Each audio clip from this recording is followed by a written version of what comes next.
के इलेक्ट्रिक की रिवायती नाअहली ने कराची वालों की बारिश का मजाक किरकिरा कर दिया। नेपरा की आनियां जानियां, विफाकी वजीर असद उमर की यकीन दहानियां, गवर्नर सिंध की तसल्लियां सब बेअसर। शहर के कई इलाकों में 7 घंटे बाद भी बिजली बहाल ना हो सकी। के इलेक्ट्रिक के मुताबिक अब भी 150 फीडर स्ट्रिप हैं।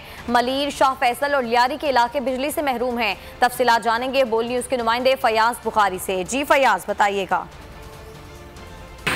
जी मैं मौजूद हूँ आयशा मंजिल के मुकाम पर और शहर कायद में बारिश का सिलसिला वक्फे से जारी है और इस वक्त भी मुख्तलिफ इलाकों में जो है वो बारिश की बूंदें बरसते ही रहमत के आते ही के इलेक्ट्रिक ने जो है वो मेहरबानी एक और कर दी है कि शहर कायद आधे से ज़्यादा जो है वो इस इलाके में बिजली गायब है। और जब उनके तर्जुमान से बात हुई तो उनका यही कहना था कि 150 से ज़ायद फीडर जो है वो अब तक ट्रिप हो चुके हैं और उस पर मरम्मत का काम जारी है। जब तक ये फीडर्स बाकायदा तौर पर दुरुस्त नहीं हो जाते तो हम पूरे शहर कायद की बिजली जो है वो बहाल नहीं कर सकते। और इसका अगर बात की जाए तो ओल्ड सिटीज़ एरिया है या खारादर है, सदर है, जबकि उस जानिब शाह फैसल, मलीर और लाडी कोरंगी की जानिब जो है वो इस वक्त बिजली मुख्तलिफ ब्लॉक्स हो या नॉर्थ कराची के मुख्तलिफ सेक्टर्स वहाँ पर भी इस वक्त जो है वो बिजली गायब नज़र आती है। और जबकि शहर कायद की आवाम यही रोना रोती नज़र आती है कि शहर कायद में चंद बूंदे रहमत की क्या बरस जाए कि इलेक्ट्रिक